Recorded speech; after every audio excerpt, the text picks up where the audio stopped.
어제도 어린이날을 맞아서 연휴라고 그래서 내일이 이제 대체 휴일로 나라가 지정을 해버리니까 시간이 좀 있다고 그래서 막 해외 나가는 사람들도 많고 고속도로는 아주 뭐 무슨 명절 지낼 때처럼 그렇게 막혔었다고 뉴스에 보도하는 것을 보았습니다. 어린이날의 운동이라는 게 1922년에 시작됐어요. 그때는 우리가 나라를 잃고 한 12년쯤 지났을 때인데 우리가 그 이름을 기억하는 소파 방정환 선생님께서 이 아이들에게 이 절망적인 나라를 잃은 상황에서 미래를 밝혀주고 또 소망을 줘야 되겠다는 뜻에서 어린이들을 위한 날을 제정하고 어린이날 운동을 벌였던 것을 우리가 압니다. 근데 지금 채 100년이 되지 않았는데 그때와는 뭐 상황이 완전히 다른, 적어도 남한에서는 그런데, 근데 어린이날 자체가 너무 변색된 것 아닌가 하는 우려를 하게 됩니다. 사실 저 어려서는 어린이날 되면 물론 선물도 바꾸고 그런 어린이들을 위한 행사들을 하기도 하지만 그 어린이날 자체가 이 역사의 미래를 위하여서 준비된 날이었다 하는 생각을 늘 하게 되었는데 지금은 어린이들을 위하여서 주는 어떤 교육적인 가치나 그들을 격려하는 것보다는 그 아이들 중심으로 지금 집안 시계도 다 돌아가잖아요. 아이 하나 있으면 뭐 걔가 원하는 걸 다 해줘야 되니까 부모님 또 조부모님 할아버지 할머니까지 전부 다 나들어서 그 아이를 기쁘시게 하는 그런 어린이날을 우리가 만나게 됩니다. 어린이 교육에 있어서 꼭 우리가 그렇게 살아야 되는 건 아니지만 대단히 모범적인 집단이 하나 있다면 역시 유대인들이 아닐까 하는 생각합니다. 유대인의 어린이 교육은 우리가 생각할 땐 좀 심하다 싶을 정도로 엄하게 자녀들을 가르치는데 루스 실로라는 사람은 53가지의 그 유대인의 어린이 교육에 대해서 특징을 얘기를 하는데 셋으로 그것을 나눈다면 우리가 잘 아는 지, 정, 의 이렇게 되어 있습니다. 알고 또 바르고 또 옳은 것 이런 것에 대한 교육을 한다고 하면서 특별히 그 옳다고 하는 것, 이 옳음은 성경의 근거를 두고 있기 때문에 하나님께서 옳게 보시는 것에 대한 교육을 아주 엄하게 가르치고 있습니다. 유대인들은 지금도 자녀들에게 매를 듭니다. 요즘 세상은 뭐 자녀들 이렇게 매질을 하면은 그건 학대에 가깝다고 그래가지고선 부모의 자격을 뭐 박탈하기도 하고 뭐 사회적인 이슈가 되고 그러는데 지금도 유대인들은 매를 때립니다.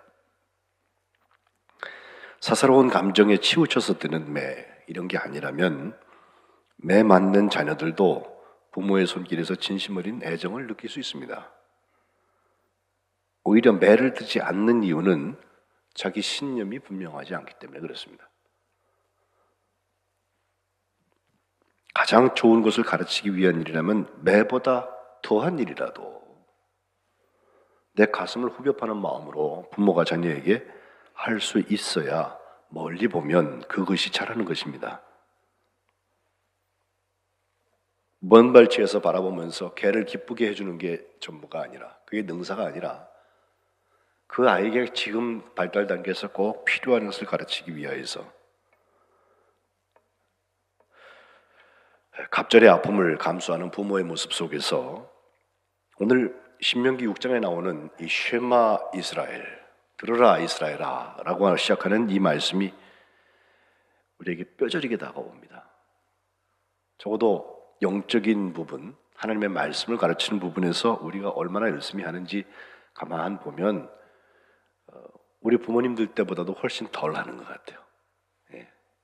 저는 어려서 크면서 가정 예배를 드리지 않으면 밥을 안 준다는 원칙이 우리 집에 있었기 때문에 저만 아니라 저희 집에 찾아와서 같이 잠잔 친구들도 아침 새벽에 어느 시간에 날이 정해지면 그 시간에 가서 다 같이 가정 예배 드리는 자리에 꼭 있어서 뭐 오래 하진 않습니다만 꼭 가정 예배 자리에 참석했던 때가 있었습니다. 근데 여기 쉐마 이스라엘 하면서 야훼 엘로헤무 야훼 에하드라고 그래서 야훼 하나님은 여호와 하나님은 한 분이신 하나님이다 라고 시작하는 신명기 6장 4절부터 9절 말씀은 유대인들은 다 외웁니다. 그걸 다 외우는 이유는 얘들이 아빠, 엄마, 맘마 이런 아주 기초적인 말을 배우기 전에 이걸 가르쳐요. 따라해, 따라해. 따라할 때 그에게 모든 보상을 해주는 것을 볼 수 있어요. 오늘 읽은 4절부터 9절까지 말씀에 복복자가 단 한 번도 나오지 않지만 이 말씀을 지키는 것을 생명처럼 여겼던 유대인들에게는 말씀을 따라가다 보니까 하나님께서 그들에게 축복의 길로 인도하시는 것을 볼 수가 있습니다. 우리는 다 외우지도 못하는데 이 6절, 5절뿐만 아니라 율법 전부 613개 조항 이걸 어떻게 외워요? 근데 이 사람들에게는 그게 생명보다 귀하다 싶어서 나라를 이끌어가고 사회를 움직여가는 뼈 같은 것입니다. 그중에 오늘 동사 셋을 보면 하나는 사랑한다는 말이 나오는데 하나님을 사랑하라는 거죠. 또 두 번째는 말씀을 마음에 새겨라 그랬고 세 번째는 자녀에게 부지런히 가르치라고 그랬어요. 우리 자녀들 손주들에게 예쁘고 사랑스럽고 내가 아끼는 존재니까 다 해주는 게 말씀을 안 주고 있는 사람이 있잖아요. 부지런히 가르치라고 그랬어요. 저는 이 사랑하고 마음에 새기고 부지런히 가르치는 것 속에서 저 소망 동사들 꿈과 비전과 사명의 모습들을 짝지어 보고 싶은 것입니다. 하나님을 사랑하지 않고 하나님의 마음을 읽을 수 없습니다. 우리가 가족들 사이에도 그것이 부부건 것이 부모와 자녀건 간에 서로 사랑하기 때문에 알아지는 게 있잖아요. 전제 조건이 있어요. 사랑하지 않는 가족들 속에서는 알 수 없는 것들이 있잖아요. 하나님을 사랑하라는 거예요. 그래야 하나님의 마음을 알고 하나님의 꿈이 우리 가운데 역사합니다. 올해 내내 제가 소망을 꿈과 연결시킬 때에는 의도적으로 우리가 자다가 일어나면서 어젯밤에 무슨 꿈 꿨다 하는 그 꿈이 아니라 하나님의 마음이 우리 가운데 오는 것, 하나님의 뜻이 알아지는 것. 그래서 하나님의 그 자녀된 권세가 다시 회복돼서 하나님의 자녀된 노릇을 할 수 있도록 그것이 나의 소망과 목표점이 되게 하는 것, 그것을 꿈이라고 말씀을 드리는데 이걸 위하여서 5절에 보면 마음을 다하고 뜻을 다하고 힘을 다해서 하나님을 사랑하라고 그랬어요. 우리는 마음과 뜻과 힘을 다해서 하나님을 사랑하는 사람을 보면 참 믿음 좋은 사람이다. 교회에서도 귀감이 되고 칭찬해 주고 싶고 그렇잖아요. 근데 이것은 하나님의 자녀들에게는 기본입니다. 거기서 시작하라는 거예요. 그래야 하나님의 마음을 알 수 있어요. 그래야 하나님께서 우리를 향하여서 지금도 교감하려고 하는 문이 열리기 시작을 합니다. 마태복음 22장에 이 말씀이 한번 인용이 되는데 사두개인들의 입을 닫은 예수님한테 율법사가 찾아와 가지고서 아예 대놓고 묻죠. 36절 어느 계명이 큽니까? 라고 묻습니다. 예수님께서 하신 말씀이 바로 이 말씀이에요. 내 마음을 다하고 목숨을 다하고 뜻을 다하여서 주 너의 하나님을 사랑하라 하셨으니 이게 크고 첫째 되는 계명이다. 그리고선 보너스로 둘째도 가르쳐 주시는데 둘째는 그와 같으니 내 이웃을 내 자신같이 사랑하라 하셨으니 이 두 계명 하나님을 사랑하고 이웃을 사랑하는 것 그것은 온 율법과 선지자의 강령이다. 이렇게 말씀하세요. 율법과 선지자 그러면 율법은 우리가 모세오경이라고 조금 확대해 볼 수 있고 또 선지자 그러면 저 뒤에 예언자 쭉 나오잖아요. 큰 예언자, 작은 예언자 해가면서 그래서 율법과 선지자는 구약 성경 전부 하나님의 말씀 전부에 대한 특별한 표현들인데 여기에 에센스가 있다면 가장 요약본이 있다면 하나님을 사랑하고 내 이웃을 사랑하는 것이다 라고 주님 말씀하세요. 그리고 얼마 안 있어서 주님은 십자가 지십니다. 그런데 생각해보면 그 하나님을 사랑하는 방법을 저마다 무슨 왕도가 있고 정도가 있어서 이렇게 하면 하나님을 사랑하는 겁니다 라고 이렇게 상품화되어 있는 건 사실 없어요. 다 사람에게 주어진 상황이 다르고 그가 해석하는 방식이 달라서 또 남들 보기에는 좋아 보여도 그 사람이 볼 땐 굉장히 헐한 거일 수도 있고요. 남들 보기엔 별거 아닌 거 하찮은 것처럼 보여도 그 사람에게는 정말 마음과 뜻과 정성을 다하여서 하나님을 사랑하는 것일 수도 있어요. 누가 아냐? 하나님이 아시고 자기가 알아요. 예.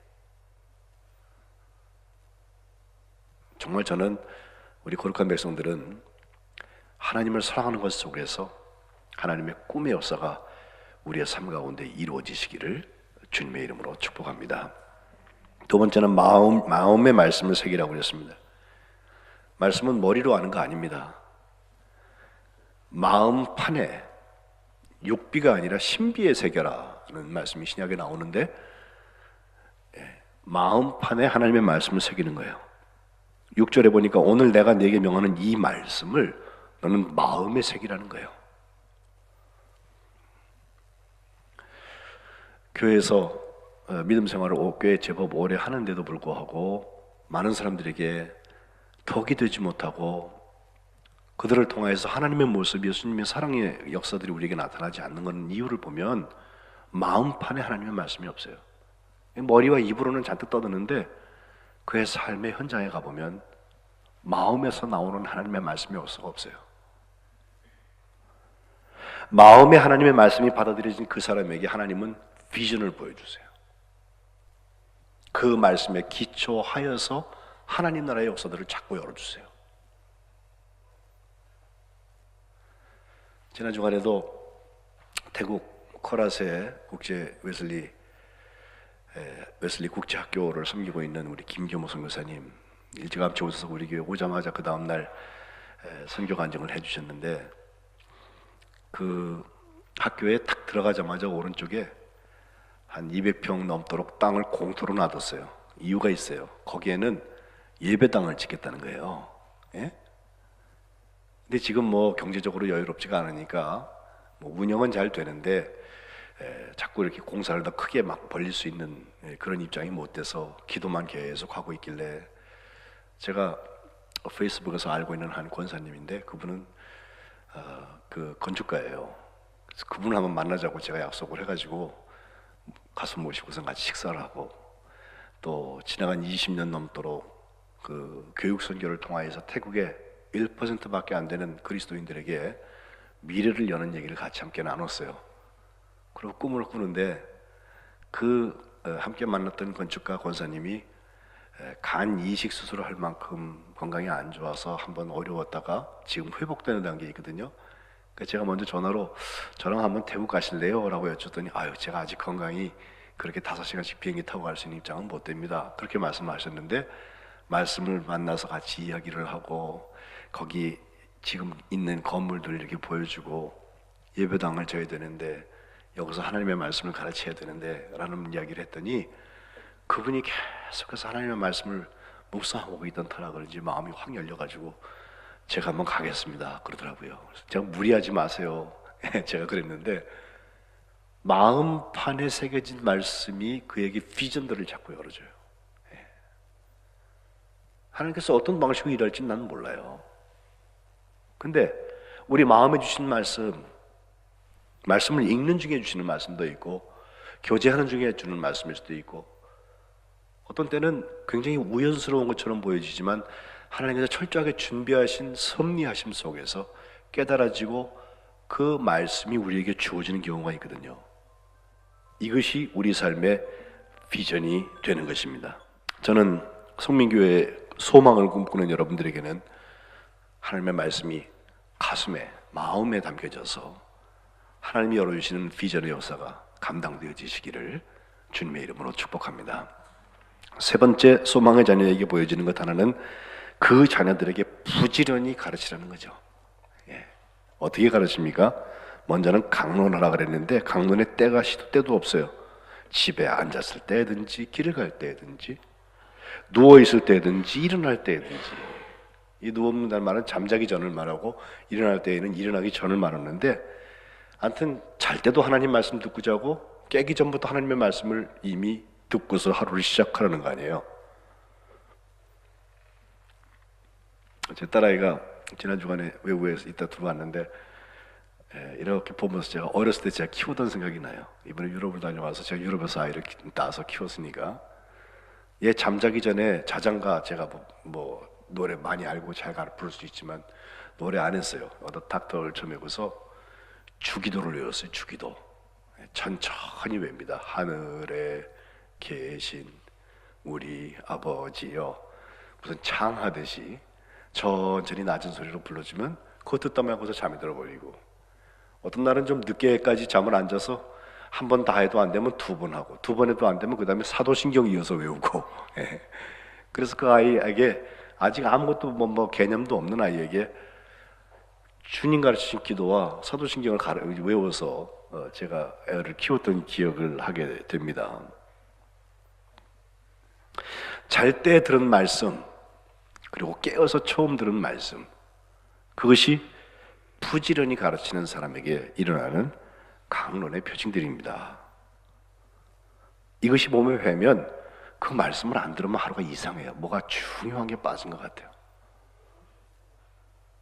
사람의 목소리를 통하여서 듣지 않으면 읽어서라도 묵상해서라도 하나님의 말씀이 나에게 체득되는 일을 사모하면서 최선을 다해서 나아갈 수 있습니다. 요즘에는 얼마나 좋은 기기들이 많아요. 자기가 맘만 먹으면은 꼭 자기가 필요한 거 아니더라도 아주 전문적인 해설과 전문적인 이야기를 들을 수 있어요. 우리 교회도 사순절을 지내는 동안에 성경 읽기를 갖다가 페이스북에다 올려서 라이브 스트리밍을 했더니 아직까지 다 끝나지 않았습니다만은 그거 들어오시는 단골 고객들이 생겨가지고 끝난 다음에 과학 공부하는데도 여전히 들어오셔서 그걸 보시고 그러던데, 이런 좋은 기기, 운명의 기기들이 있잖아요. 이것을 선용할 수 있는 모습이 필요한데, 그 선용하는 것에서부터 부지런히 말씀을 강론하는 일에 우리가 잘 접근해서 훈련이 돼야 돼요. 어느 만큼 되면 이단들이 들어와도 흔들리지 않을 만큼 될 수 있어요. 여러분이 다 신학자가 되라는 것도 아니고 여러분이 목사가 되라는 것도 아니에요. 그러나 하나님의 말씀을 부지런히 강론하고 부지런히 배워야죠. 가르쳐야죠. 부지런히 가르치는 두 번째는 강론한 다음에 몸에 붙이는 것입니다. 8절에 보니까 내 손목에 매어서 기호를 삼아라. 어떻게 하나님 말씀을 손목에 맬까? 이스라엘 사람들 참 재밌어요. 테힐린이라고 하는 조그만 상자가 있는데 그걸 여기 마치 시계 차듯이 손목에다가 이렇게 매서 이렇게 둘러 매가지고서 말씀 상자를 거기다 달고 다니고요. 미간에 붙여서 표를 삼아라. 여기다가도 그 말씀 상자를 붙이고 다니기도 합니다. 보면 좀 우스꽝스럽잖아요. 무슨 패션도 아니고 이상한데 그 사람들에게는 하나님의 말씀이니까 하는 거예요. 그리고 세 번째로 부지런히 가르치는 방법 중에 하나가 기록해서 붙이는 것인데, 내 집 문설주, 대문에 있는 우리 명패 이름, 이 집에 누구 삽니다 하는 그 이름 붙어 있는 그런 자리에다가 세우고, 또 바깥문에다가 기록해서 들고 나갈 때 그 말씀을 볼 수 있게 하라는 것입니다. 이것은 메주사라 하는데, 집을 나갈 때에도 그 쉐마의 말씀, 들으라 이스라엘아, 주 너의 하나님은 오직 한 분이신 분이시다. 이 하나님을 사랑하라는 그 말씀을 손을 탁 대고서, 그 손 대고서 자기 입에다가 그 손을 다시 입을 맞추고, 그러면서 존경을 표현하고 생활화하는 일에 앞장서 나갔던 이 사람들, 그들에게 그 하나님의 말씀이 역사하여서 그들이 나라를 잃고 오랜 시간 동안 세계를 방황하는 민족으로 살았지만, 그럼에도 그 신앙이 그들의 구심점이 되어주고, 그 신앙을 통하여서 하나님의 그 사랑하는 아름다운 일들이 그들의 삶 가운데, 역사 가운데 지속되는 것을 볼 수가 있습니다. 지금 계속해서 다윗에 대한 것을 보고 있는데, 다윗도 지난주에 우리 역대상 21장에 있는 말씀을 통해서 오늘 말씀 요약에 제가 써놓았습니다만은, 그 마지막에 인구조사한 다음에 그가 다시 회개해서 하나님 앞에, 물론 3일 동안 전국에 전염병이 오기는 왔지만 다시 용서받은 다음에 그를 통하여서, 그 후세를 통하여서 하나님의 성전이 지어졌다는 말씀까지 나눴거든요.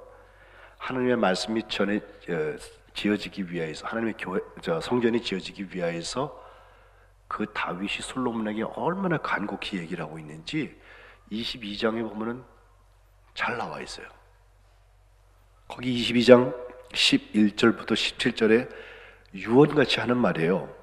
이제 내 아들아, 솔로몬이죠. 여호와께서 너와 함께 계시길 원한다. 내가 형통하여서 여호와께서 내게 대하여서 말씀하신 대로 내 하나님 여호와의 성전을 건축해라. 이게 어찌 보면 유일한 유언이에요. 12절부터 보면 여호와께서 내게 지혜와 총명을 주셔서 내가 이스라엘을 다스리게 하시고 내 하나님 여호와의 율법을 지키게 하시기를 난 더욱 원한다. 근데 이것이 성전 건축하는 걸 통해서 일어나요. 그러면서 이걸 위하여서 자기가 많이 준비해 놨어요. 금 10만 달란트, 은 100만 달란트, 놋, 철, 무게를 달 수 없을 만큼 내가 많이 준비해 놓았는데, 또 제목과 돌까지 준비해 놓았는데 너는 거기에 더하라. 또 내게 속해 있는 장인들, 예? 기술자들이죠.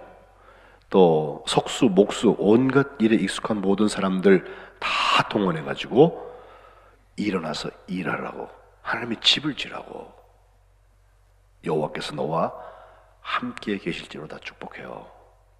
그리고 또 방백들에게도 솔로몬을 도와서 꼭 여호와의 성전을 지라고 부탁을 하고, 이러이러한 방식으로 져야 된다는 까지 자세히 22장부터 29장까지 다윗이 이야기하고 있습니다.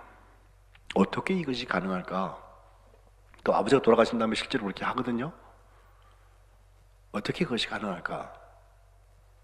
쉐마 이스라엘, 마음과 뜻과 정성을 다하여서 하나님을 사랑하는 것과 마음판에 주신 하나님의 말씀, 그리고 부지런히 가르치면서 준비된 사람들에게 하나님이 미션 주시는 거예요. 그러니까 하나님께서 귀히 여기시는 일들이 그들에게 일어나게 되는 것입니다. 우리 9시 예배에는 교회학교 교사들이 주로 예배를 많이 드리시는데, 오늘은 11시 예배에 우리가 축제를 하기 때문에 다른 분들도 많이 오셨네요. 근데 제가 우리 교사들을 향하여서 교회학교가 옛날에는 학교라고 그랬거든요. 주일학교라고도 하고 교회학교라고도 하고, 썬데이 스쿨이라는 영어 말이 있잖아요. 주일학교, 일요일학교, 또 처치 스쿨이라는 말도 했는데 이제는 스쿨이라는 말 점점 빼가는 추세예요. 우리 아이들을 위한 교회다라고 얘기를 하는데, 그 아이들의 우리 지금 아이들 각 나이를 따라서 모아서 그들에게 신앙교육하는 그곳은 사실 제가 바라기는 또 하나의 가정 같았으면 좋겠어요. 지금 사회에 얼마나 가정들이 깨지고 가정 자체가 제 기능을 발휘하지 못해서 사회의 기반이 흔들리고 있는 모습도 우리가 보잖아요. 매일 들어보는 사건 사고들이 보면 다 가정에서부터 나와요. 근데 그 가정이 교회에 와서 대체의 기능을 할 수 있는 그런 곳이었으면 좋겠다고 생각이 되어져서, 하나님의 자녀들이 모여있는 그곳, 그들을 하나님의 말씀으로 가르치면서 오늘 쉐마 이스라엘 하면서 신명기 6장에 주셨던 그 말씀처럼 하나님을 사랑하는 법을 가르치고 하나님의 말씀을 가슴으로 받아들이고, 그리고 하나님의 말씀을 부지런히 가르쳐 지키게 하는데 배우게 하는 그런 양육의 역사가 교회 학교에서 있었으면 좋겠는데, 그러기 위해서 우리가 봐야 될 것 생각보다 많습니다. 아주 좋은 예가 하나 있죠. 에드워드 킴볼이라는 선생님이 계신데, 미국에 그 선생님이 평생 교회 학교 선생을 했어요. 근데 그 선생님 밑에서 드와이트 엘 무디, 지난주에 제가 말씀드립니다마는 원래 구두성공이었고 공부한 사람도 아니고, 이 사람 평신도 설교자예요. 문법도 많이 틀리고 그런 사람이에요. 근데 그를 통하여서 수백만의 사람들이 복음을 받아들이고 하나님께 돌아오는 역사가 일어났거든요. 그 무디의 설교를 듣고 윌버 채프만이라는 사람이 나오게 되는데, 전 위대한 전도자입니다. 이 사람 한국에 다녀갔어요. 또 윌버 체프만이 집회하는 그 전도 집회에 그 당시 아주 유명한 야구 선수 한 사람이 참석을 해서 회심하는데 빌리 선데이라는 사람이에요. 은혜 받은 다음에 야구 선수 때 글러브다 공 집어 던지고서 그 다음부터 복음 전하기 시작했어요. 그들의 공동사역의 결과로 이번에는 모르데카이 햄이라는 사람이 또 순회 전도자가 되었고, 하나님께서 그를 사용하셔서 어느 날 노스캐롤라이나에서 복음을 전할 때 빌리 프랭크라는 사람이 예수 그리스도를 구주로 영접하게 돼요. 사실 그가 갔을 때는요, 그 전도 집회 방해하는 거 보러 가려고 갔어요. 갔다가 예수님을 오히려 영접하게 되고, 빌리 프랭크가 복음 전도를 시작을 했는데, 그 사람의 이름이 우리가 빌리 그레함이라고 하는, 얼마 전에 돌아가셨죠? 그 할아버지 한국에도 와서 우리 저 여의도에서 100만 명 집회할 때 주 강사로 말씀을 전했던 사람이잖아요. 이런 사람들이 다 교회에서 가정처럼 은혜 받은 다음에 돌보아지고 양육하여지고 하나님의 소망의 사람들로 자꾸 바뀐 거예요. 그들에게 꿈과 비전과 사명은 하나님 나라의 열매를 맺기 위하여서 온 것을 집중하여서 하나님을 사랑하고 하나님의 말씀을 마음판에 심고 그리고 부지런히 가르쳐 지키게 했습니다. 이제 다음 주부터 우리 교회 성경 공부가 시작이 되는데 신청하라고 그랬더니 안 하세요. 안 한다고 제가 뭐라고 그러지 않아요. 그러나 하는 분들은 정말 복돼요. 두고 보세요. 몇 년 지나고 나면요 확 차이 날 것입니다. 백직장도 맞들어야지 낫다. 혼자 못 듭니까? 백직장 하나? 별것도 아닌데 맞들어야 낫다는 거예요. 그리고 나서 하나님께서 기뻐하시는 일들을 향하여서 서로 합력해서 나가는 것, 그게 교회입니다.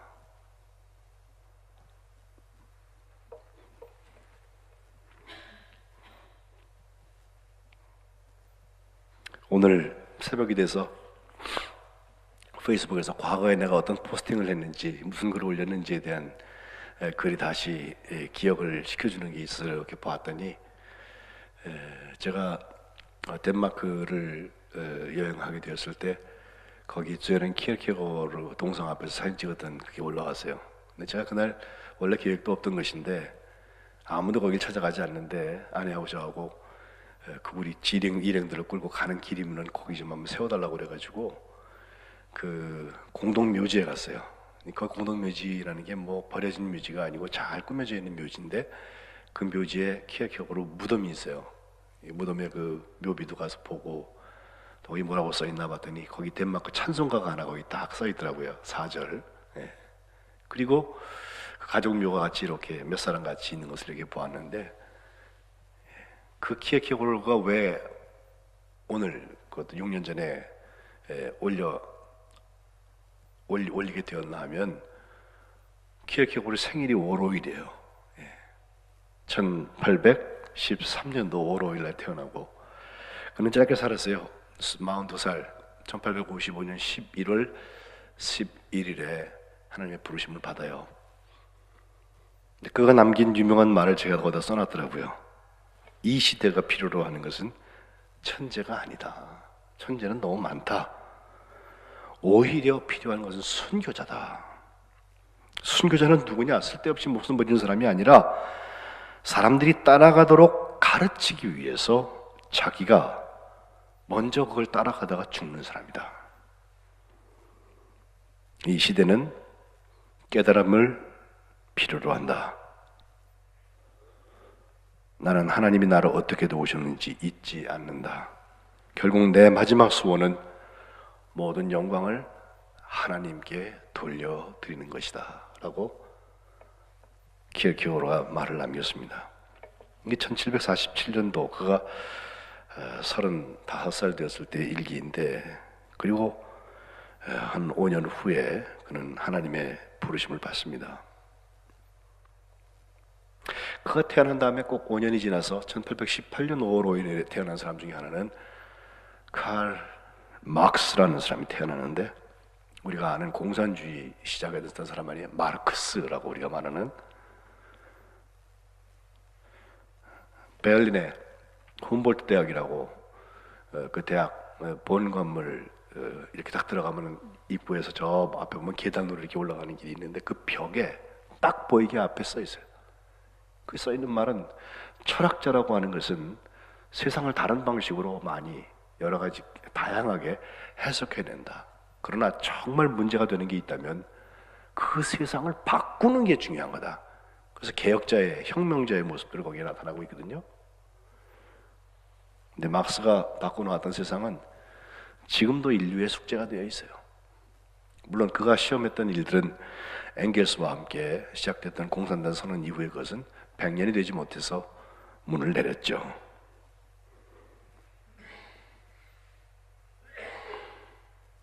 뭘 가르치느냐에 따라서, 그리고 하나님께서 보시기에 어떤 삶을 향해서 방향 제지느냐에 따라서 역사의 길은 분명히 달라집니다. 제가 바라기는 신명기 6장에 쉐마 이스라엘, 이스라엘아 들으라 하면서 말씀 주신 것처럼 우리 성민교회에 소망의 자녀들이 소망의 자녀를 낳는 역사가 있으시기를 주님의 이름으로 축복합니다. 기도하겠습니다.